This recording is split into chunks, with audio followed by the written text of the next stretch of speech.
Hey guys, what's up? It's Lizzy Jane. We're back this week with a very special guest on the podcast. Tati, also known as Redrum, joined me this week when she was in Denver for her show at Mission Ballroom with G Jones. She absolutely killed her set. I was so glad I got the opportunity to finally meet her and talk to her in person before the show. She has so much going on in her career right now. She's absolutely killing it. She just released a new EP. She's showing up on lineups all over, Hard Summer, Easy, and more. I'm sure she will be in your city sooner or later. Enjoy the conversation. I love when I get to chat with a fellow female producer. We kind of just hit it off and talked about everything under the sun. Don't forget, you have these episodes only ad-free, bloopers, exclusive content on my Patreon at www.patreon.com/thisisLizzyJane. And there's a bunch of cool content there, so go over and check it out. If you love what we're doing, make sure to share the episode, tag me, tag Redrum, tag whatever guest you're listening to, and I hope you guys enjoy. We have some massive guests coming up. So again, thank you guys for supporting the podcast, and I'll see you guys next week.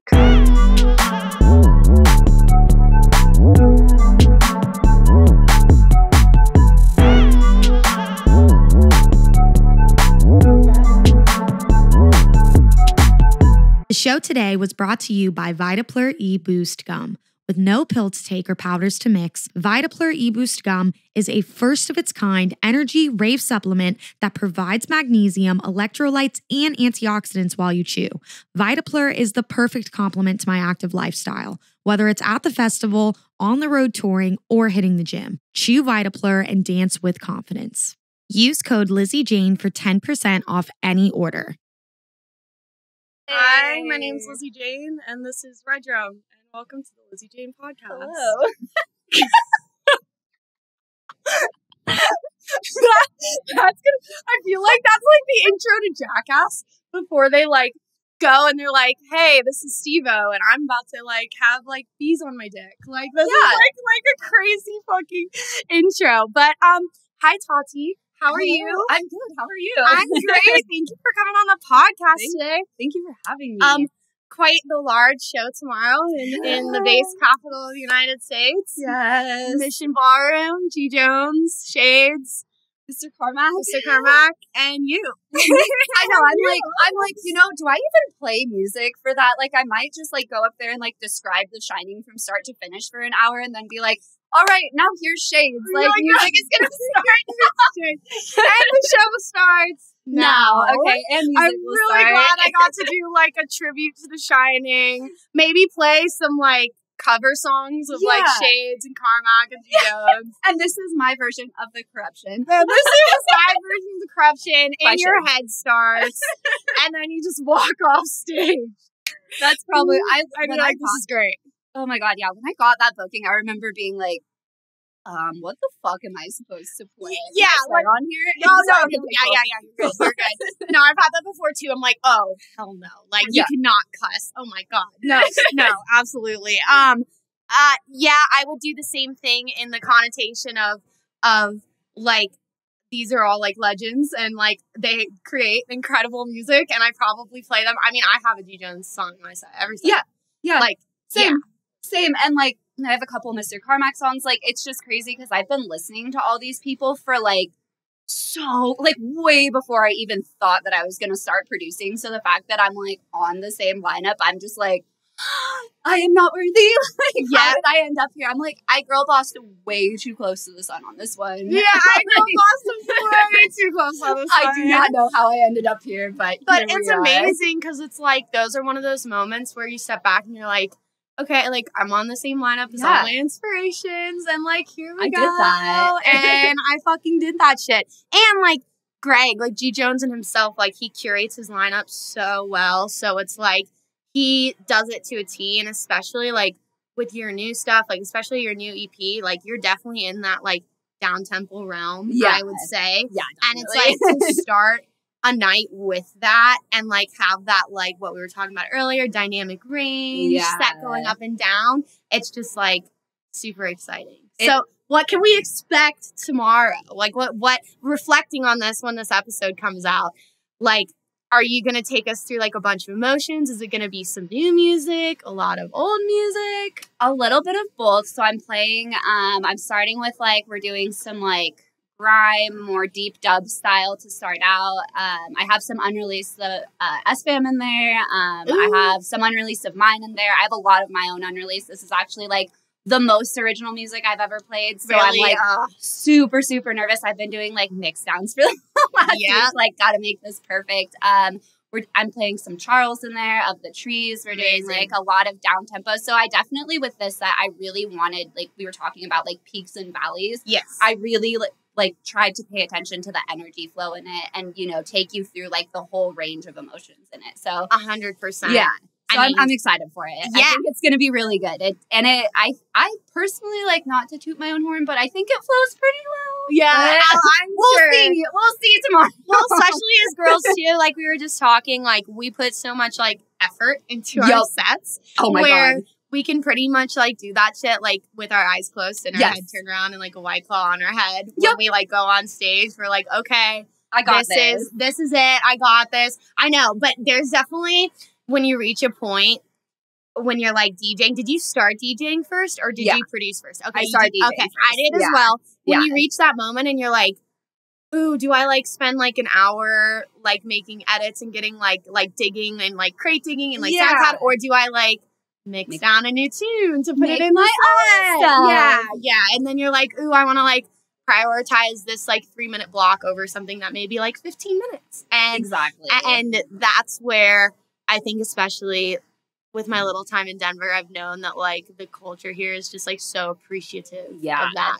And have you played in Denver before? Yes. Okay. So I played at Cervantes with Mize in October, I think. Fire. Yeah. So that was super fun. That was like one of my favorite sets I've ever played. And then I played Daily Shred, which isn't in Denver, but there is a lot of people from Denver there. Yeah. I play with Daily Bread. And that was, again, like every time I come to Colorado, I'm like, the crowds here, like, I just fucking love them because I always get so nervous to play my down-tempo stuff. And this is like when me and Charles became friends, we would talk about, he was like, you know, you give the people what they need, not what they want. Yeah. And like, I think that's why people like identified with his sets so much. You listen to his music, it's not like crazy, heavy hype, and people like absolutely go nuts for it. And so like, I've definitely like playing in Denver. Every time I play here, I play a lot more down tempo than I play anywhere else. So it's amazing. It's the crowd for it. And so I'm really excited because I think that they're definitely going to like appreciate that for sure. Oh, definitely. And then that opens the window too for all of your original stuff. Yep. I mean, I was listening to your discography earlier, and you have like some standouts that are a bit like more high energy, like poppier, but they're all like really cohesive. Like you definitely start to hear like a sound forming where I'm like, okay, like I get this, like I can hear this, I can vibe with this 100%.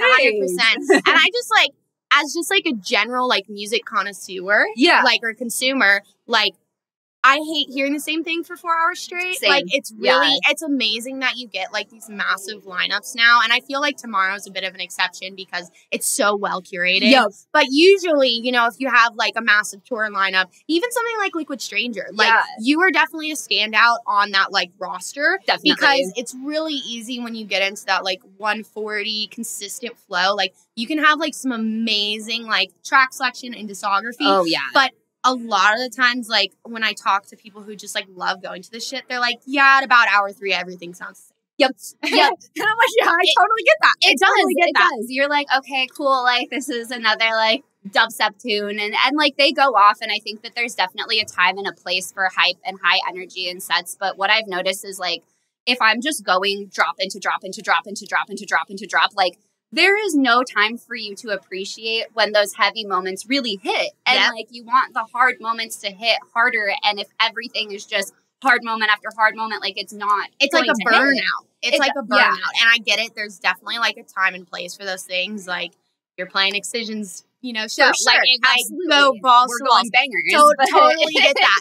However, I definitely see, and I don't know if it's just when I speak to like other women producers, but like every time I've sat down with a woman, like whether it's like Nostalgics or Jessica Oddfoot or Stellar, they're all like, yeah, like I'm getting used to like letting the song breathe more. Yes. And like they're like, and if it's like my song, like I'm gonna play it out I from play start it to finish. all out. Yeah, exactly. Yeah. So it's like that's what I think really what you said before creates those like peaks and valleys and all that stuff, but also like gives your listener like time to comprehend what they're actually listening to. Because I'm exactly the same as you, where like you stated before that you mix very quickly. Yes. I do the same thing, but it's also like creative mixing where you're like looping this one thing and then you have maybe an acapella and then you have your song and then you have another track you're mixing into. Right. And it's like one of my favorite moments when I got into EDM would be like seeing those like crazy mashups and loops and you're like, how the fuck are they doing this? Like they've got all 3 decks running, they're doing this, and like if you're just like going from drop to drop and you're doing these doubles, triples, whatever, it's hard to like stay really engaged. Absolutely. And it's just easier to like close your eyes and like listen to the music. And like you definitely want a mix of both. But I think when you take time to like let the song breathe more, like it definitely like drives into your like performative aspect. Oh, absolutely. And it's like, okay, like I'm up here, I'm performing. I gotta like, I'm not just like a get into beatbox, this. like little thing where you're just selecting the song and we're going from song to song to song. And it's like really interesting, and I'm really excited to like hear your set tomorrow and check you out the first time. I know there's like so many people are like, this is my first time seeing you. I'm like, oh fuck, and they're all going to be there early. That's Yep. one thing I've seen and heard from everybody is like whenever you have something at like Mission Ballroom or Red Rocks or anything, like people are there early. Yeah, they're there early. Like it's great. Yeah, and I honestly like I was very surprised at this on the Liquid tour too. Like there was maybe 2 stops the entire tour, and it was because I played right at doors that I started playing to an empty room. Every I'm like, are you kidding? Like it's just a lovely moment when the door guy goes, are you going to start the music? And it's like, are you going to open the fucking door? Yeah. Like I'm on the tour package. Like, I'm not here as a local. Yeah. I'm not like open the door. Yeah. Like, can you like let some people in so I can actually do this? I not play No, but I mean, Liquid has the same following where he's done this tour enough times where people know that the undercard that he's bringing in the support is going to be killer. Lit. And like next up, like I've very rarely seen his tour support not come off a tour and like immediately elevate their career. Absolutely. And that was like the big opportunity of that, you know, like this whole tour, like I played to so many people, and that was what I was so shocked about is like I would go up there and the rooms would be fucking packed. And I'm like, that's amazing. Holy shit. Like there's so many, I'm, you know, like out here, like expecting there to be like maybe half full at most, but I was like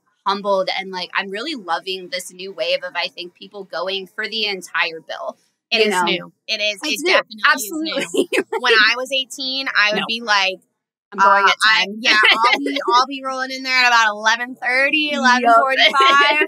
And I think there's just so much call right now. There's like I see this huge gap between like up and coming producers that are like fucking killing it and like so talented, and then you have like this gap, and then you have like the people that you see on almost every lineup. Yeah, and I think that the scene has grown to such a huge extent that people like want this new wave and new age of producers and DJs, and they're like, okay, like who are these songs that they're playing? And I think larger DJs and producers are getting better at, I would say, like giving credit to smaller producers when they're supporting their music. Absolutely. Like especially in bass music, it's something that I think the fans will always create the change. Yeah. And like if they want more of something, more of X, Y, and Z, it like I've seen genuine fans be like, whose fucking track is this? We know this isn't your track. Like whose track are you playing out? Who is it? Yeah. Who is it?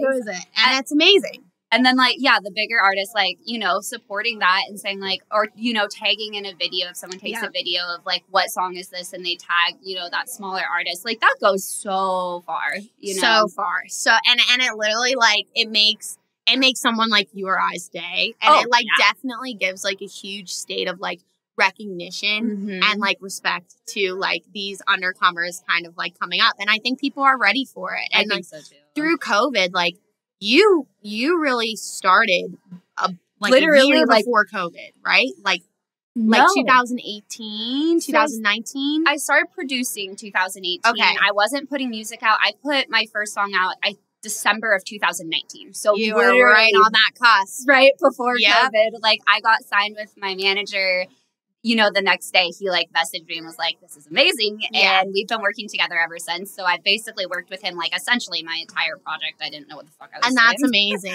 Before that. I feel like not a lot of people get to say that. No. So it's really awesome to have somebody, one, that knows what the fuck they're doing. Because I think a lot of times when you're like a very elementary artist, you get somebody that, number one, like the most important thing in a manager is like them believing in your vision and like wanting to support you. Yeah. Not tell you what to do, X, Y, and Z. But the fact that you had like that combined with someone who already had experience is just like huge. Knew how to get me from like where I am. Well, was. Yeah. where I was to, you know, like where I want to be and where I'm like going. That was huge because like, and Pat's been like so instrumental in my project. Like, I don't know shit. I'm literally like, I have no idea how he puts up with me. Like, I'm dad. The most, like, he is my dad. He's like, I'm like the most, I also am like bipolar. So he's like constantly like, how do I like deal with that? Managing a girl is a lot different than managing a guy. Yeah. And that is something I've talked to, like, I've had managers that I've been really close to that have like straight up been like, I don't care how talented she is. I don't care X, Y, and Z. Like, girls are just like a different animal. Yeah. And like I know personally, like before shows, like I will have those moments. 100%. 100%. When you have those moments and you're just like, you need to like be away from everybody you care about. You're like, okay. Do you have like a pre-show thing that you kind of do to like calm yourself down? Do you go through your set? Do you like... So not really. I'm one of those like weird artists that I'm like, the longer I'm at a venue before my set, the more nervous I'm going to get. Yep. So I will like stress everyone out and roll in like 10 minutes before my set. I listen to like true crime, like religiously. Really? So I'll be like in my like room getting ready or whatever, and you'll just hear like a true crime podcast coming from my green That's room. literally like, me. I literally watch like those fucking stupid ass Netflix shows. Oh, like all the time. The like, all the time. like Get Married at First Sight. I'll literally be listening to that shit like literally until I go on. Yeah. Yep. I'm the same way. Way. I'm like, and she was stabbed 47 times. I'm like doing my makeup, like getting ready for my set, like headphones in, just like, yeah, let's go. And it's like, it's true crime. Like, let's go. Let's do it. I used to drink, so I used to be like, okay, I need to get like a couple margaritas in me before my show and stuff. But now I've switched gears after tour because when you go like playing 4 or 5 shows a week, it's like, I cannot get trashed every single show. That is alcoholism and also not great for my body. Yep. At all. Yeah, that was like the big learning experience of touring is like how to do this, like, you know, like for longevity. Like, 100%, because it is a marathon, not a sprint. And definitely like in your subgenre, like you are touring a lot, like 100%. Yeah. And like you're like as an up and coming artist, you're building your markets in different places. You want to be in every large market that is interested in your type of music, like in the United States. And you definitely see artists fall, unfortunately, into that rotation where, you know, our bodies are like so amazing and can like put up with so much shit. And it's like, I just like look at people sometimes and I'm like, your body won't feel it now, but in like 20 years, it's literally gonna, and it's across the board. It's like alcohol, substances, like it's something where I think everything's good in moderation. Absolutely. And especially like with the time we're in now, like I've seen huge amount of the industry switch from whatever they were doing to go back to drinking, which I totally understand. Yeah. Because like everything with fentanyl and everything, it's just absolutely like not worth it. 100% not worth up it. Up and down the wall, just not worth it. We're not doing it. But over all of that, if you can just like be healthy and try and eat as healthy as possible, which is so fucking impossible sometimes. When you're touring too, it's like, and half the cities in the United States like don't have, I would say, healthy food. No. So, and especially if you're on a tour bus too, you're usually going with the tour to dinner. Yep. And sometimes those aren't going to be the healthiest of places because you're with all guys. But Martin, a freaking Golden Corral.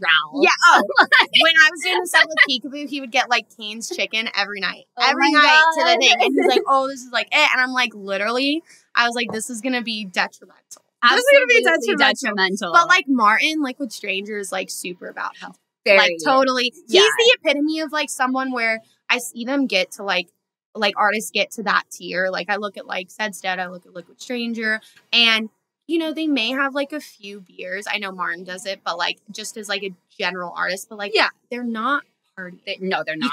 You can't. It's literally not maintainable. It's not. And they're also, you pay attention to the people that are headlining. G. Jones is the same way. They're there right before their sets and they're gone right after. Yep. You know, like they're not sticking around. They're not. And I think the big thing for me is, you know, when I'm in green rooms, there can be so many fucking people in those green rooms. And I'm like, well, you feel like you don't have like alone space. You don't. Like, it's cool because like even though there's definitely pros and cons to being on a tour bus, at least you have your little cubby. Yep. Where like you're able to go and escape, because it would be like that sometimes. And it's like you've flown in for shows obviously before where like, you know, you can't go back to your hotel. If you guys are all in one green room and one artist decides to bring 40 fucking people and you don't know what those people are doing, you don't know, you know, it's the rave culture. Totally get it. Totally get it. Yeah. You're just like, okay, like I need like me time. Like I need my time to like get in the right headspace, because at the end of the day, it's like a job. And I think, and it's like something that like I see in you and like most women who I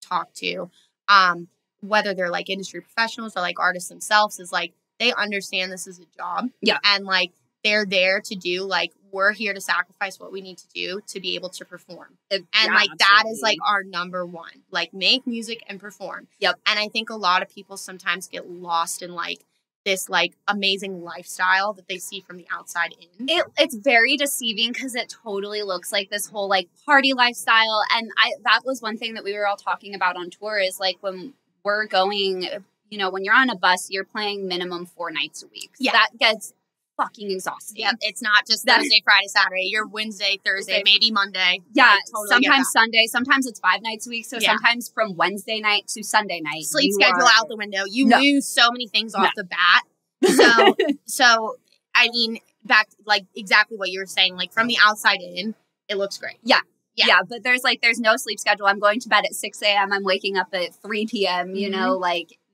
eating once a day kind of thing. Like, when you're doing that every single night and you're going to city and you're meeting up with your friends that are like, this is their night out. Like, this is their party night. This is what they work hard to do. Yeah. And they expect you to like do that with them. And I'm like, I can't. Like, I can't treat this like a party. Like, I even like, you know, my friends here in Denver, they're like, so pregame, what are we doing before the show? And I'm like, focusing. Like, like I'm literally like if it's like a show day, like, and you text me like beforehand, like, especially in I come from Tampa, so it's like obviously smaller city and stuff. Yeah. Like I'm like, okay, like if we're like out, like I'll get like a drink and like go like whatever, but anywhere else I'm literally like, like I'm gonna be in the gym and then I'll be like an hour before my set, I'll get ready, I'll be there half an hour before. Yep. That's it. And like, and especially like with the Peekaboo tour and stuff, like I would be like in my bed before he played, you know? So it's like, and some nights I totally get it. Like it's super like awesome to stay out, like awesome to socialize, awesome to do whatever. But like your primary focus as an artist or as somebody working on a team for an artist is like the show and making sure that like I'm doing, because like I've been DJing for so long at this point, I can go up there in pretty much any state of mind and still like DJ. Yes. Is it going to be like a set that I would be proud of though? Mm-hmm. And like want to say like, this is what a Redrum set is? Like, no, probably not, you know, like not just the mission set, but every set I do, like I very rarely play the same set. Yeah. I very rarely play the same set twice. Like I'm very much so like every single like night after I was getting off stage, like on tour, I'd go on the bus. I'd like, you know, put my headphones on, pull my laptop out and be like, okay, this one didn't go off as well tonight. Like, I'm going to switch this song out. And I would be making tweaks like every night after my set. Yeah. Or like first thing the next day I'd wake up and be like, okay, I need to like tweak this set for tonight. Like, that's just like how my brain works. And I'm like so OCD about it that when I'm on stage, like I don't want anyone to ever meet me and be like, damn, I met Redrum and she was fucked up. Like, no, well, because you know we've been in those seats and we've met those producers. Yeah, and we've been like, they're fucked up. Like get it together. Yeah, like get it together. Like holy fucking shit. Yeah, and like so if you had to like paint a perfect Redrum set, what would it like be? Like in your mind, like if everything went right, like would it be like all original? Oh, would absolutely. It be okay? Yeah, I think what I'm like working towards right now this next year is like finishing up a ton of the original stuff that I have, and then I want to learn how to do Ableton sets and transition off of CDJs. We were talking about the live stuff. Yeah, that's my next goal. Is you're the first girl who I've spoken to who also has that. Oh, yeah. Hopefully by the end of this year, I've already been playing around a little bit with it with like my push pad and stuff. Yep. So like I've already started to like, start. Hopefully by the end of this year, maybe beginning of next year, I'll be doing live sets and like I'm trying to make them all original, like that's like super unique. That's like a really high, I would say, like selling point where it's like, hey, like she's doing this live. I mean, when I first started to say like, okay, like what do I want as my live setup? I literally looked at G Jones and I looked at Maddie. I looked at G Jones, Maddie on Porter Robinson. Yeah, and I'm literally like, okay, like what are they doing? What equipment is here? How can I cater this to what I need? What I want to do. Yeah. And I was just like, okay, like Closey too.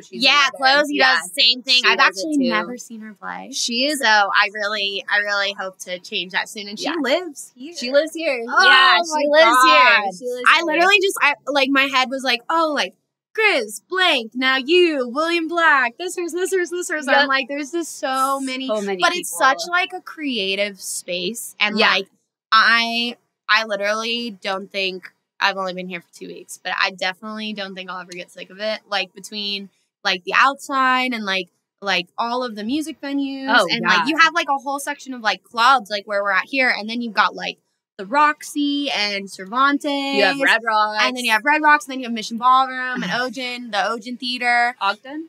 Is that how you say it? Fucking clue. Ogden. I'm probably wrong. I'm probably so wrong. It's probably the Ogden Theater. But it's like amazing because I mean, even in Portland, like, do you guys have this many? No, we have like one. Yeah, we have North Warehouse, and then we have 45 East. The Roseland does have some, electronic stuff there, but overall, the electronic scene in Portland isn't as like prevalent there. Portland loves house. Okay. Stark opposite of what I do. Yeah. So, we're actually, when I played with Charles there, it's the bass scene's getting better, but it's still not, totally get that. It's not like what it is here or anywhere else. Like the West Coast, I feel like is sorely lacking in like bass music. Yeah. I mean, that's Seattle, Portland, San Francisco, LA, like house and that kind of stuff is very, very popular on the West Coast. But here, I feel like everything's like even. Like, I feel like you have a huge bass scene, you have a huge house scene, you have a huge live music scene. Like, absolutely. It's like amazing. I know. And I love that. And the atmosphere and energy is just so much like. Oh, 100%. And this is like the epitome of like the people that I want to surround myself with. This is base Hollywood. Yeah. Like Hollywood. Yeah. Like we 100%. were talking like I, when I like go out in Denver, I'm like, people like recognize me as Redrum. And I'm like, yeah, you're like, oh, this is great. Like, this is like lovely. You're like, oh my god, that's me. You know who I am. And I feel like there's like, because a lot of times you'll get like dubstep cities, but they're not necessarily into like the experimental bass music, which is definitely growing. It's been growing for a very long time. Absolutely. But like even in Tampa, like people are just catching on now. You're just getting the Of the Trees and the Player Daves and the Black Carls that are selling out. Like you're just getting to that point where like here, like tomorrow's sold out. Oh, yeah. Like, but I get it. I get the lineup. It's literally a dream lineup. I told my boyfriend, too, because, like, he actually is, like, not a crazy fan of, like, electronic music. But, like, he supports me, Oh, right. Just like your boyfriend, like, da-da-da. But, like, I sometimes just look at him and I'm like, Wes, like, you need to experience this. You just have to experience Trust me, this. you just need to experience this. And, like, that's a good, like, introduction into that world. Oh, 100%. And then, so have you, like, walk me through your process of, like, how you became you, like, as, like, your project. Did you start as, like, a huge fan of down tempo, or were you into other EDM stuff, or were... Yeah, okay, so it's actually really weird, because when I started producing was 2018. Okay, and I remember, like, seeing Porter, and, like, I remember... I can't remember. I didn't see him in 2018, but I'd seen him like maybe a year before that. And I remember like that was when I first started like oh my God, I want to make people feel You're like I what feel. is this? Yeah. And then he kind of like, I was a huge Rez fan, so I like got really into the mid-tempo sound, and like 1788L was really huge, you know, like getting huge at that time. I remember Blank and this like really distinct like mid-tempo sound, and I just fucking loved it. And when I initially like had my project idea and started to make music, I thought I was going to make like very heavy, like mid-tempo, like bassy, very bass driven like music. And when I started writing, it ended up being like this, what came out was like, not that at all. Not that at all. Like, what am I doing here? But then Closey was like one of my, like, she's amazing. Yeah, like we were just talking about her. I saw her at Eclipse Fest in 2017. I think it was 2017. And I remember like I was with my ex at the time, and I was like, holy shit, I want to do that. And he told me I wasn't smart enough to figure out Ableton and all this shit. Of course. And so now I'm like, what? I can't hear you now. Yeah. But so honestly, sometimes I'm like, is my entire project just like a vendetta to prove this dude wrong? And now I like really girl boss too. Honestly, I think some of the most successful people have a chip on their shoulder driving them. So I totally am okay with that. There's definitely people who I've met like along the way where I'm like, when I'm at where right now I'm going to be, I'll like, you know, just like look at you from across the room. Yep. And we'll just like read the email, make sure the red receipt is there, and we're just gonna like look the other way. Exactly. So there's so much shit that you go through as like a female that like so many people just don't fucking talk about. It doesn't get talked about a lot. Like when I was first starting to produce, I would ask my guy friends for help, and I got so tired of it so fucking quickly, which is probably why my music sounds the way that it does, is because I'm like very self-taught. Like, I would get annoyed with my guy friends trying to tell me, oh, you need to put the compressor here and you need to do this here. And I'm like, no, you fucking don't. No. Like, there is no right way to do any of this. Yep. There is no right way to do any of this. And a lot of those people, and while like maybe deep down they're just trying to help, like they come across a certain way, X, Y, and Z. The one thing that I've like noticed, because there's just obviously so many fucking producers now. Like they're just like, I feel like I could go on the corner and just hold up, like, are you a producer sign? And, like, meet a bunch of people. But, like, a lot of them, like, produce for other producers. Mm-hmm. And, like, they're not producing for, music. Like, like, you're not producing for, like, the general, like, consumer. Right. Like, I want, like, little kids to be able to listen to this. I want my mom to be able to listen to this. Absolutely. And, like, they're not going to fucking turn around and say, wow, that's way too compressed. No. Wow, that's way too whatever. And it's like, it's definitely, it's really hard. And especially too, like, I don't know, do you mix and master your own stuff? So I do some of my mixing. I honestly, like, JP Blank, he does most of it for me, or actually, like, all of it. I even, like, if I do the mix sound, I'll send him the stems. Oh, I'm the same way. Yeah, I still want, because I started producing in 2018. Like, I'm very baby still. Like, I think I've learned a lot in the last 4 years, and I'm definitely, like, a lot more technically advanced now than I was. And, you know, my mixes just keep sounding cleaner and cleaner with everything that I write, the more practice. But even when I've been doing this for 10 years, I'm going to send it to somebody else. Oh, everybody does. You need another ear. I mean, I think it's like this crazy misconception that, like, I come from, like, bands. So, like, I come from, like, other styles of music where you have, like, 10 people sitting in a room and, like, you get really great ideas that way. And you get really, like, and, like, while, like, no, I'm not a huge fan of, like, ghostwriting. Like, I know I'm not, like, really someone who respects that, because, like, we're supposed to be producers. Like, we're on stage as producers and performers. Absolutely. And DJing is, like, a cake walk in the park compared to producing. Yeah. You know what I'm saying? Like, I have people come to me for, like, DJ lessons, and I'm like, okay, I can teach you how to DJ in, like, 2 days. Pretty much. Like, let's start producing. Like, let's start, like, doing this if you want to do this way. But it's just, like, it's such a learning process. But I feel like the more, like, people listen to it, and, like, that's why, like, sending it to, like, your friends and not necessarily, like, producer homies to get that feedback is important. Absolutely. And every major artist I know, like, gets their shit mixed and mastered by someone else. But it's hard when you're, like, beginning as a girl, and, like, you may have a few people who think they know, like, better than you. Yeah. So then they, like, change the, like, artifacts of your song. Yeah. And you're like, hey, I didn't want it to sound like this. I had some stuff with that. There are definitely some times where JP will be like, oh, I think that, like, your drums sound better like this. And I'm like, no, switch them back. But sometimes he's right.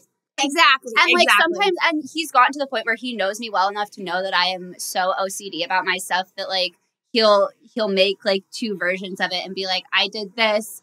Let me know what you think, but I still have it, you know, the way that you had it initially. And it's like, sometimes I'll be open to that, but like I'm like, oh, those hats do sound better like that. You're right. Or like that, you know, that does sound better there. And you learn stuff from there. Exactly. But I think at the end of the day, like, especially when you're in Ableton or whatever DAW, like, you choose to work in, it's really, there's like no rules. No, like there none. shouldn't be. There's like there's definitely like, I would say some like set techniques that'll probably help. That'll probably do X, Y, and Z. But at the end of the day, it's like, sure, use your reference track, use whatever, but like do what you want to do. Yeah. Because I hate hearing like most of my students that I do through Patreon are like women. Yeah. And like they'll show it to a guy and then the guy will be like, no. And I'm just like, well, take that into consideration. But like, if this is what you want it to sound like, keep it. You do you, write what you want to write. And I'm also weird with like my writing style. So when I first started producing, I was like not thinking about writing songs that are going to be like DJable. Yeah. So people will always be like, I'm in that phase right now. Yeah. Like, this is lovely. Oh, it's so hot. People will be like, play stuff off Pisces Moon, play this song, play that song. And I'm like, okay, I would love to play that live, but it is impossible to mix in and out of. Like, you would have to start it. You'd have to start it from the start, end it. Like, you know, I'm like, I was not thinking about like making stuff DJable. I was writing shit in like random fucking That's literally what I do now. Like that's literally, I've gone from being like a total formulatic oh my god, look, I feel like I'm drinking like Red Bull vodka. I'm like already sweating my words. Form like a formula, right? Having a very formulated and like everything being in 150 and everything having this 8-bar build up and this 16-bar breakdown. And are you gonna have like a change in your drop? And now I'm just like, I'm trying to like write like actual like tracks.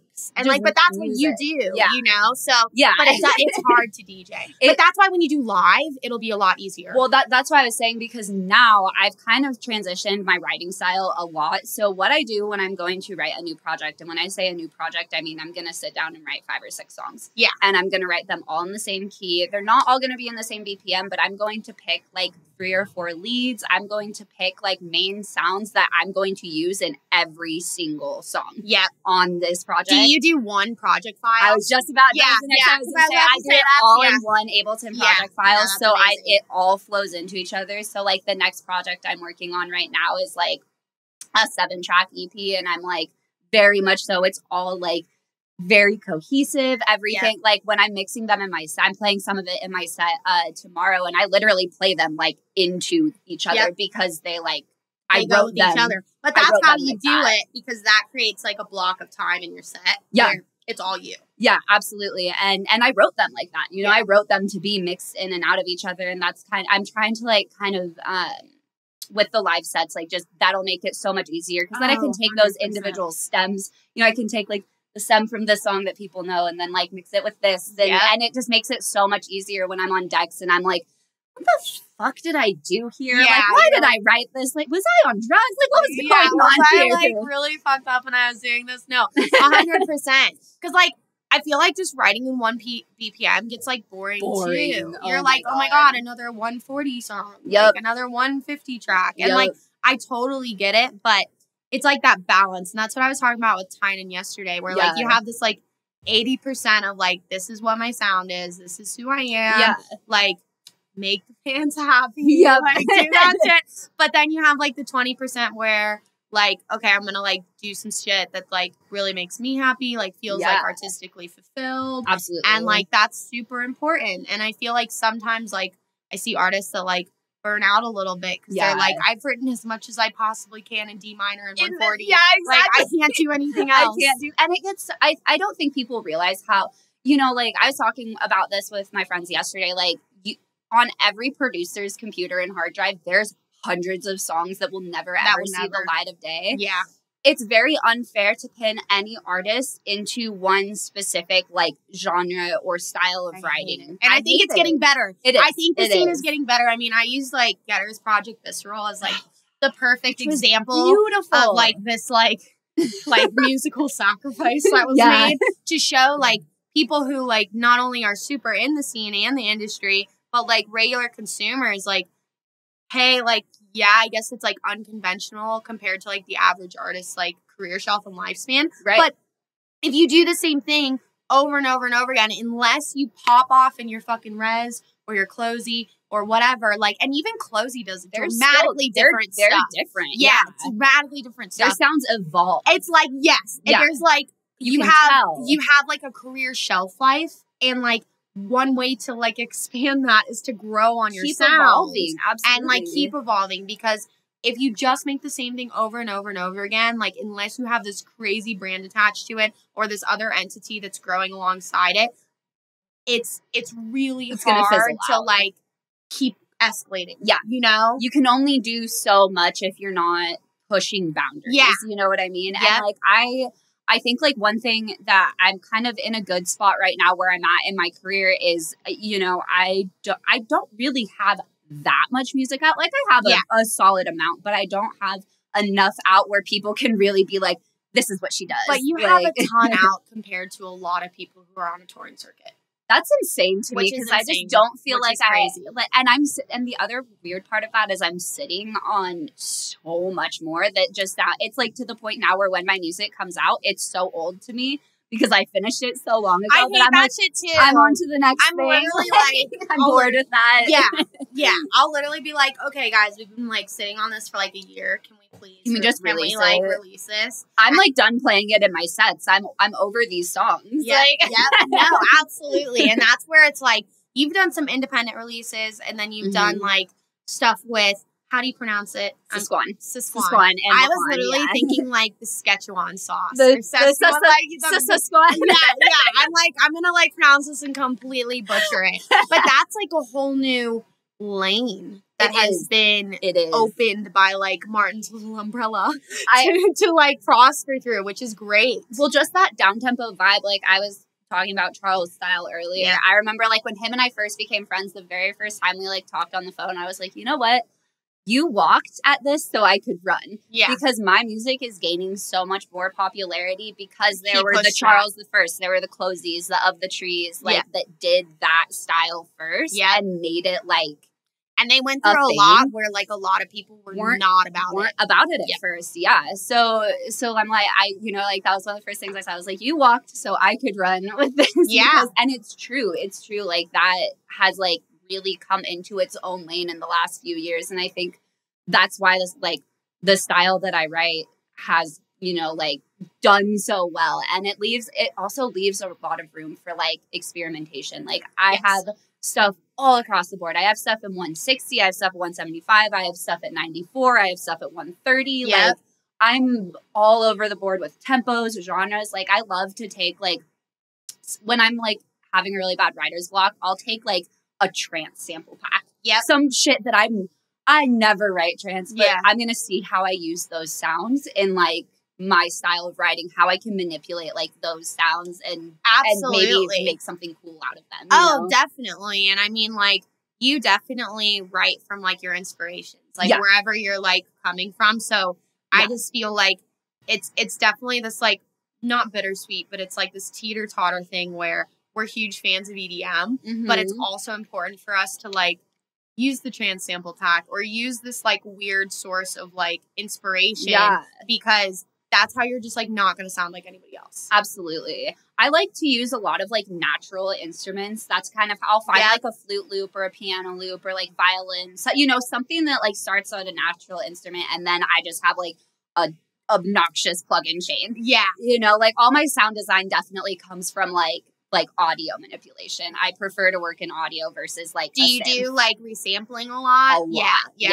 A lot. Yeah. That's when I was like baffled when I learned that like peekaboo doesn't work in MIDI at all. Like at all. Yeah, like, I rarely do. I have a couple of sounds that I do in MIDI and then I bounce them into audio like that. Yep, absolutely. And it's just like it's so crazy because it kind of goes back to that whole like journey of like there's a few ways that you can do things. Yeah. And like there's like, especially with Ableton and any DAW really, it's like this infinite cycle of things to do. And you're always learning, and it's so important to like never stop learning. No. I don't think like I give lessons, like, I don't think I'll ever stop taking lessons from people. Yeah. Like, I'll stop, like, trying to, like, see what's new. Like, I love Splice, but also there's just, like, so many other dope ways to get samples and do, like, certain things where you're resampling or going and what are some of your, like, favorite plugins when you're, like, because I know, like, for your style of music, you'll have, like, a little bit of a different chain and stuff like that. So I don't use Serum at all. And that's something Well, that Serum's people, super metallic-y and, like, really bro step.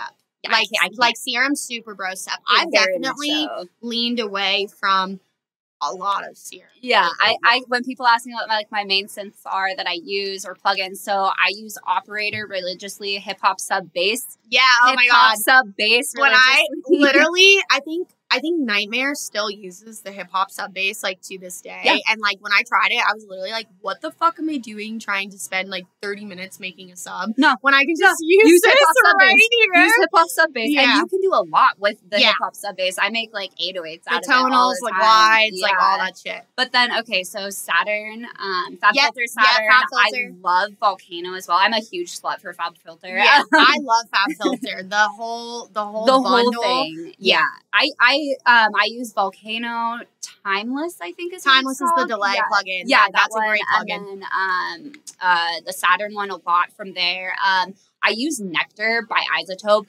pretty religiously. I use Nectar on all my vocals, like it's like religiously. I started using it on my leads recently. Yeah. And like my synths and stuff, like my big like Patty synths and my leads and stuff. And it just like try it. Yeah. Try it because it like you can get some really, really cool effects from it on these like, you know, the more like plucky melodic leads. Absolutely. Sure. I'm like one of those people where I'm like, oh, I know this is like a vocal plugin or this plugin or that plugin. Yeah. I will you use it unconventionally. I use my shit so unconventionally. Like I'll do resonators on my vocals. Yeah. I'll do like weird vocoders on like leads and stuff that are but Isotope products, which is where Nectar is, and then Fab Filter are definitely my Pro Q3 for an EQ. That one's not as fun. That one's kind of boring, but it's such a good EQ. It's a fucking phenomenal EQ.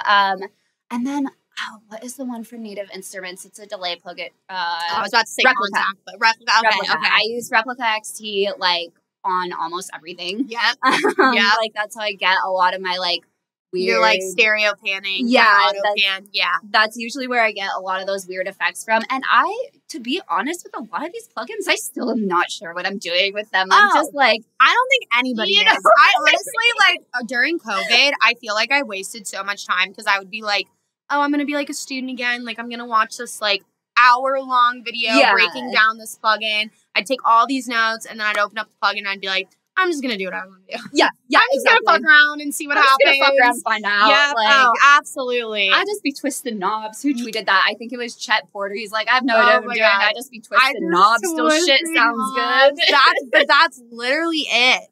And that's why it's like, especially in like the point of like giving lessons, like I'll tell you guys as much as I know, but like at the end of the day, like you can do whatever the fuck you want. Yeah. Like you really can. Like, and that's how you, I think, find your sound. Oh, like, absolutely. I feel like that's absolutely how you find your sound. Like, what you were saying about there's like a cohesiveness to my tracks. Another thing I do constantly is reuse samples. Yep, constantly. I reuse organization. Reusing the samples. Yep. Oh, absolutely. I use like same drums. I mean, I do switch up my drums a little bit, but it's kind of same kick. Yeah, kind of soft on the hand, but I'm literally like, if it sounds good, but that's the thing, sounds good. It sounds good, and like you just like can't polish like a shit sample. Like that's when like I'll see people like grab things, and I'm like, you literally like just use the same shit that you know is good because you know who's gonna care? No one. And if they do care, then they can go and like fuck themselves because they're probably just salty. So like on my last EP, there's two of the tracks have the exact same bass line, but they're in completely different BPMs, and the way that I process the bass line is so different. Yeah. But I literally copy pasted. Yeah. That same bass line. There's some track, I don't know, it's like a company track and someone else. I think it's like a company and Woolly track or some shit. Yeah. And like all they did was take the lead bass of like the other song and they just reversed it. Yeah. And that was it. That was it. I'm like, okay, sick. Work smarter, not harder. Like, no, literally. And it definitely takes like a while to get the whole simplicity thing down. Because I think when you start, and I still go through this, you're like, oh, this isn't like full, and like I want this to sound like this, and I need more. And simplicity is like key. Simplicity is key.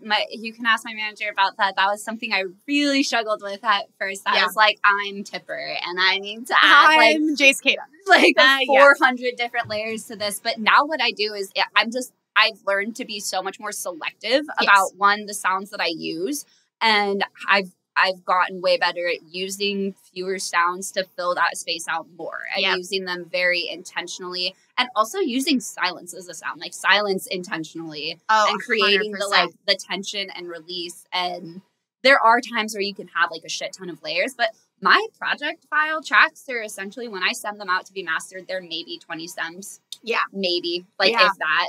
No, that sounds about right.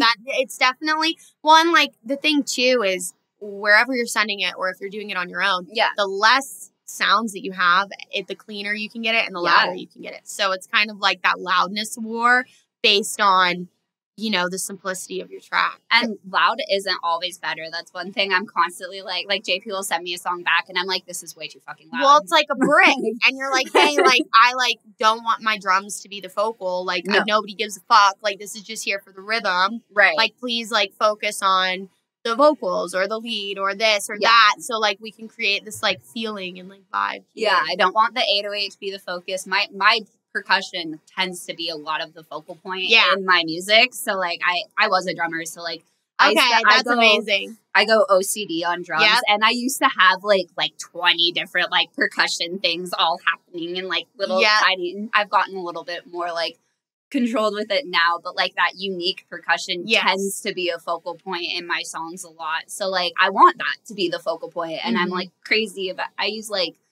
Isotope Trash too is the other one. I use trash on like everything. Yeah, trash on my drums. And then there's some really good like Ableton stock.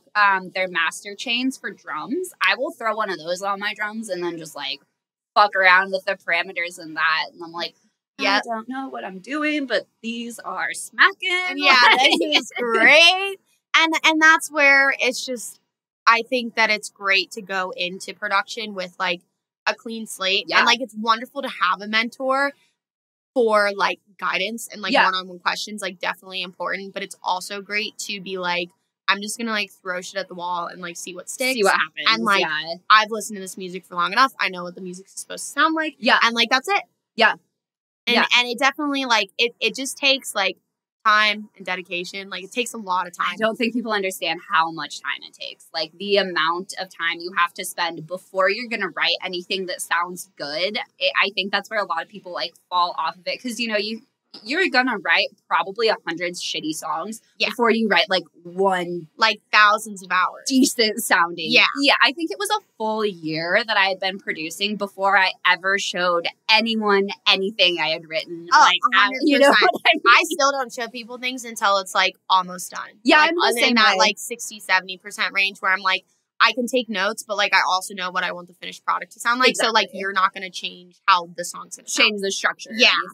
And, that's my biggest thing where it's, like, it's great to have somebody there to, like, hold your hand and answer your questions for you. But unless you're, like, putting the time in on your own, like, you're not going to get better. You're just not going to get better. And I think that your sound comes from you teaching yourself things. Because then it's like, I learned how I like to EQ things. I learned how I like to use compressors. Like, am I using them right?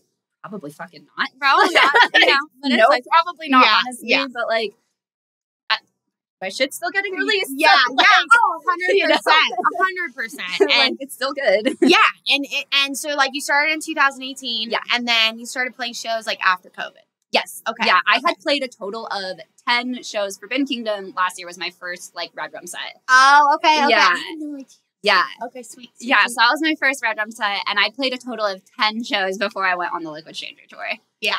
Like, ever. Yeah. I was like, oh my God. Yeah, that's definitely, like, throwing you into the deep end. Literally just, like, they just, like, pushed me and were like, have fun, kid, and I was like, oh my God. You're like, okay, I'm here. This is great. Like I said, I girl bossed too close to the sun. Like, I have no idea how I got here.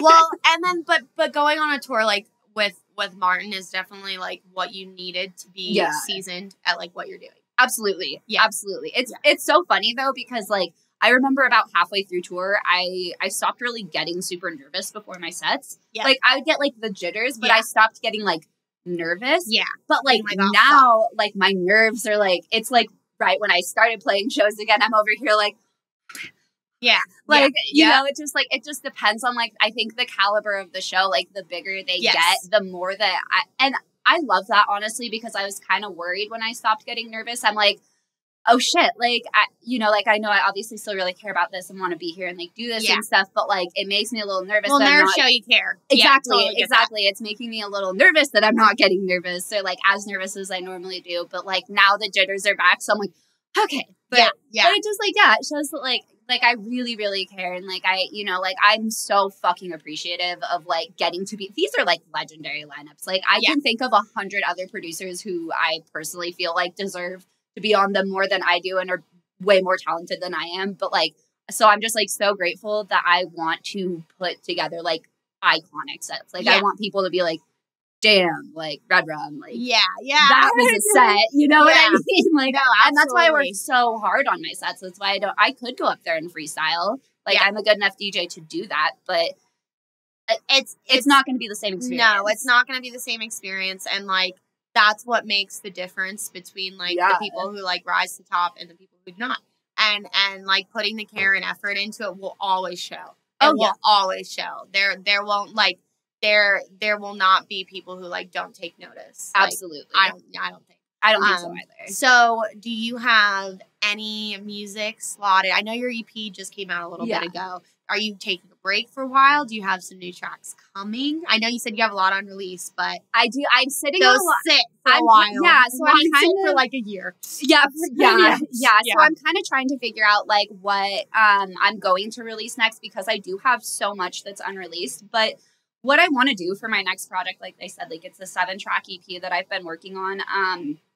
Not all the songs are even like finished being written yet. Yeah. So like, and this is my first time I'm going to put vocals on anything. Oh, so awesome. That's something that I've been sitting on and kind of like hiding, because I really wanted to establish myself as a producer first and foremost. Like I didn't want to come out and like put vocals on anything, or you know what I mean? And like have people associate me as like a vocalist, because I see a lot of It'll people. Still happen. It'll still happen. I wanted to very much totally so, like, get that. No, that's a good game plan. I wanted to have enough of a discography where like I just produced that to where it's like, okay, now that I introduced it, this is in my wheelhouse. You know, so it's like, it's taking me like a little bit longer. I'm definitely spending a lot more time on these songs. So I'm not sure when it's going to come out, but that's definitely going to be my next. Well, that's a huge project. Like it's definitely something that's like worth the time of like you taking.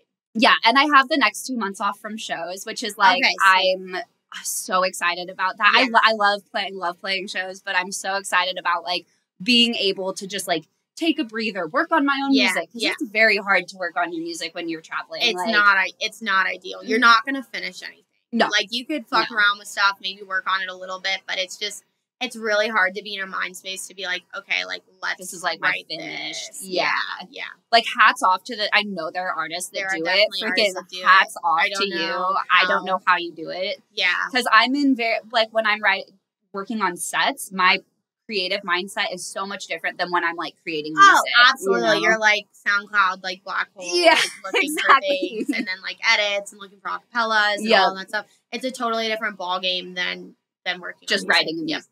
Writing songs. So that's definitely my next project. I feel like with my last couple EPs, like they were definitely cohesive, but I really want this one to be like just, you know, like kind of like it's like a showing all sides of what I like to do. There's some genres on there that like you've never heard me like release or anything. So like I have like some drum and bass tunes that I've been working on. Like that's more like liquidy, but they're at like 130, so it's not like you know what I mean? Like I've been doing a lot of experimenting with like combining genres, and so that's kind of like that's amazing. That's how you make your own sound. Exactly. That's I want this like next EP to be like, okay, like this is it. This is like the next growth step.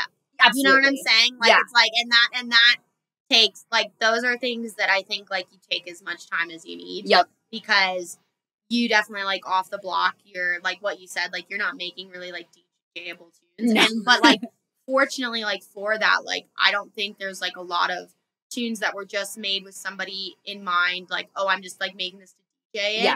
that have really had like this crazy shelf life. Yeah. So like Absolutely. it's important to like, you know, it's hard because there's like this debate where it's like, is an EDM track like a record? Like maybe not.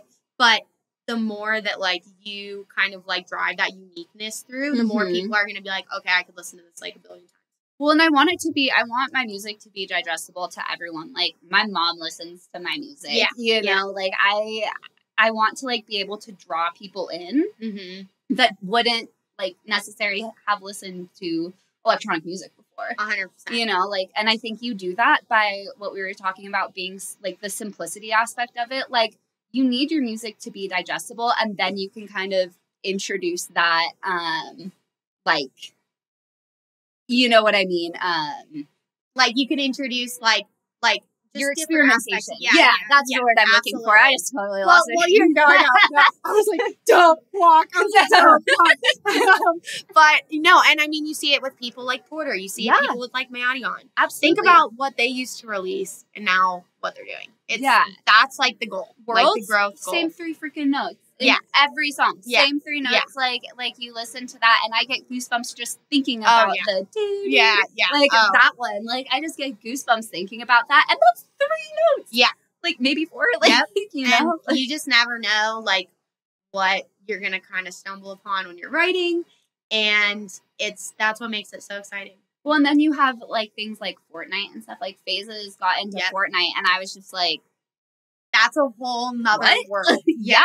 And that makes that, you know, if you have songs that are that digestible to where they're going to be in these like huge video games or really big movies or TV shows, that kind of thing, that just brings, you know, more people into it. And so once you get them in with like, you know, the early stuff, then you can start to do the experimentation and people are going to love it. Yeah. Yep. Absolutely. But you can't do like producer music. Yeah.